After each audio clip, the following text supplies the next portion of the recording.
Ladies and gentlemen, welcome back to All Beer Inside Interviews. Today we are in Point St. Charles at Four Origins Brewery with Keegan. Thank you for having us today. Hello, my pleasure. So what's the beer story of Microbrasserie Four Origins? So Mike and I, my partner, and Ben, we started this maybe 5 years ago now, working on the project. And Mike was a long-time homebrewer before then. He was involved with the Montrealers for a long time and stuff like that. So I met him randomly at a party where he brought all his homebrew beer with him in a case. And I didn't like where I was. So as soon as I saw him walk in with that full case of beer, I'm like, I'm going to talk to him all night. There you go. So he made me taste Apironot, which is actually one of our main beers. And I thought the tea aspect that he had put in, like he's very good at infusing different ingredients inside beer, which I thought was very unique. And then he invited me over to his place the week after, and we tasted everything that he had made or that was ready. And we started working on the business plan like immediately. Cool. Yeah. So you brought us out a couple of beers. What's the first one we're trying today? We have Ironworks, which is our blonde beer. This was made because of the area we're in. Point St. Charles it's the oldest industrial neighborhood in Canada. I'm pretty sure North America at this point. It had a heavy focus on the railway industry and iron working. So we called it Ironworks as an homage to the area. You just got the Victoria Bridge, which is straight up iron. Yeah, exactly. So it's a straightforward blonde beer, slightly hopped. Not too much, just enough to have a nice balance with the malt. It's pretty much all Canadian malt from BC. It's Gambrinus, so it has a beautiful malt character, nice nose to it. But it was meant for people in the area that are not craft beer aficionados yet, to help them kind of like slowly get into the market and not scare them too much. Okay, so you're BMC drinker. This is what you would start them off. Yeah. Perfect.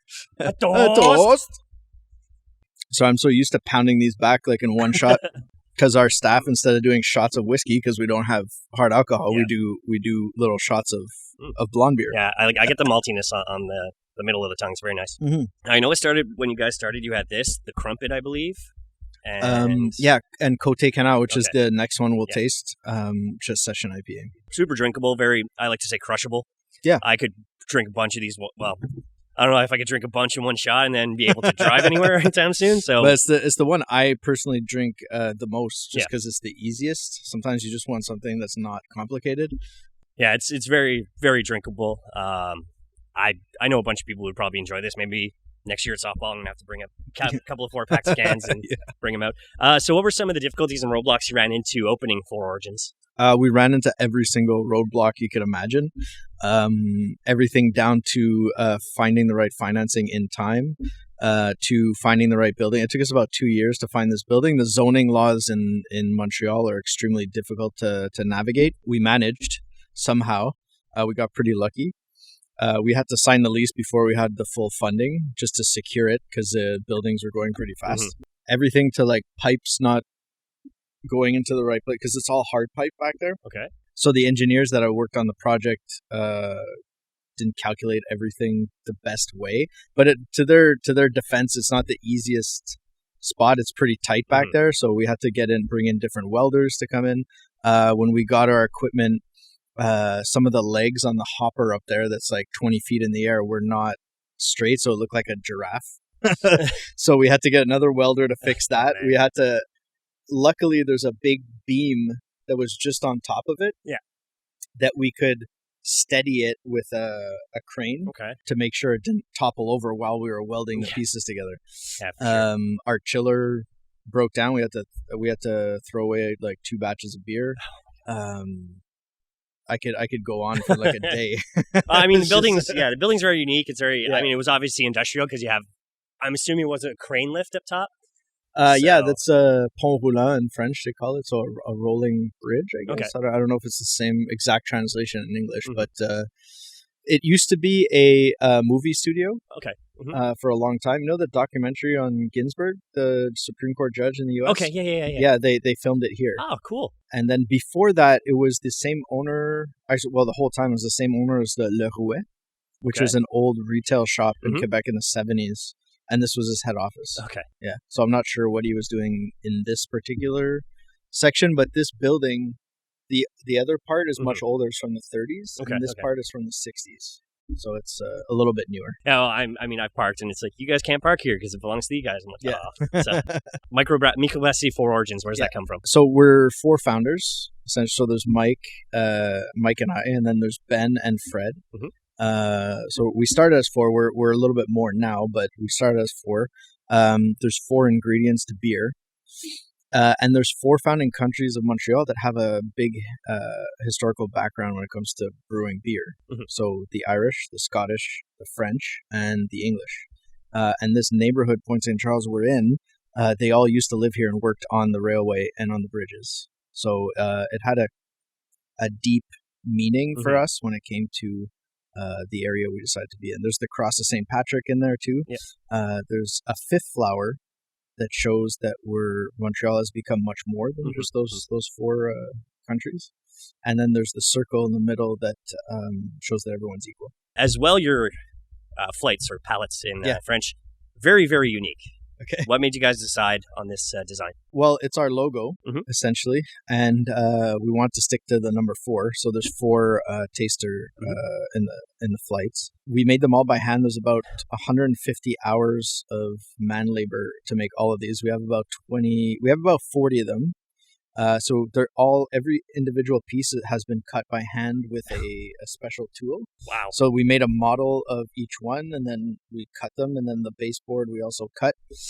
We glued and tacked everything together and varnished it 15 times to make sure it would last, because we didn't want to rebuild all these. It's a lot of work. Yeah, it's a lot more of work than I think I'm willing to put in. But. Yeah, I mean, at that point when we were making these, we had $0 left, so we were like, we have to make this ourselves. We can't pay somebody $50 per pallet to make these. So they are very nice, though. And thank you. When I first came here, I'm like, these are awesome flights. I'm not expecting anything like this because I'm used to your typical like row where it's just you have the handle and then it's the 4 beers. But I've been traveling across Canada and there's some very unique flights now. I guess guys are just like, that's too basic. Let's do something cool now. So this is definitely one of the cooler ones that I like.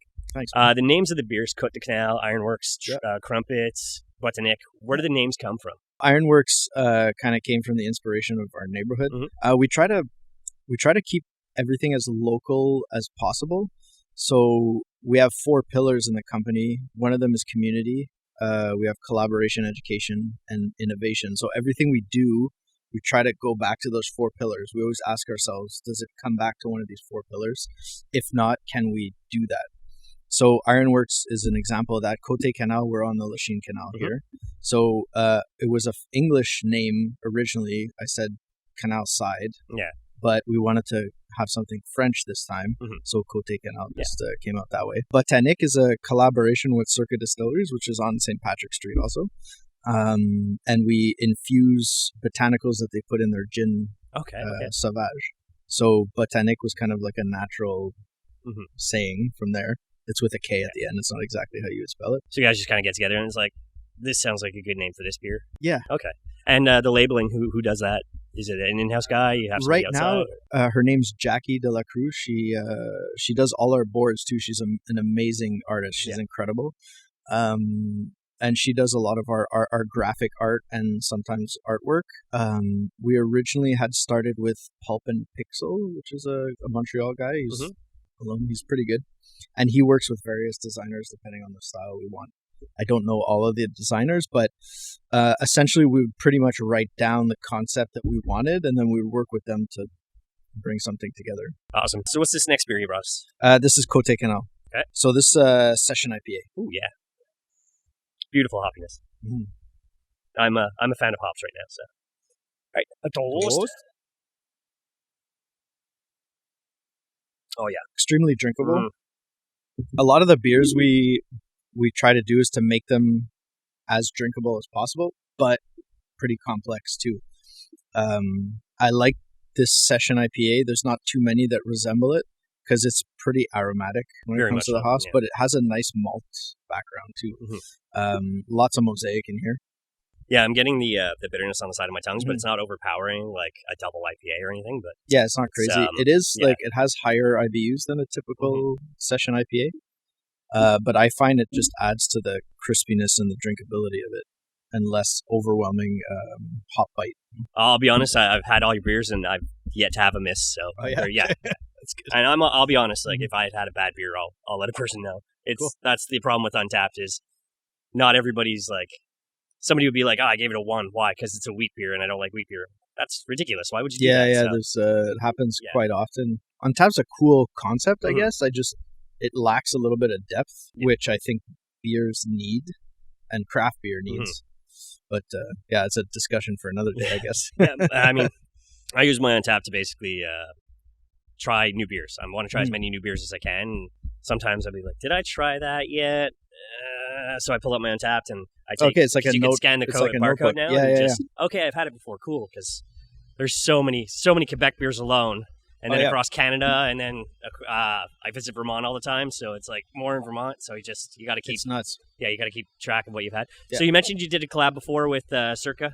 Distillery. What other collabs have you done? We've done Caffeine, which is our coffee stout. That's made with Traffic Coffee. They're roasters also on St. Patrick. Pretty cool guys.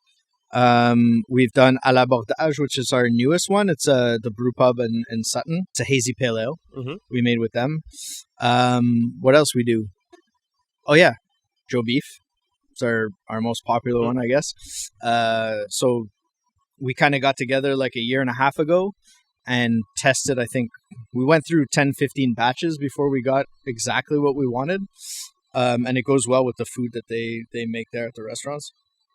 And it's just an awesome recipe, I think, with sea buckthorn. It's not the easiest fruit to use in beer because it's pretty acidic, but they wanted something that resembled a bit the natural wines, and I think it does that beautifully.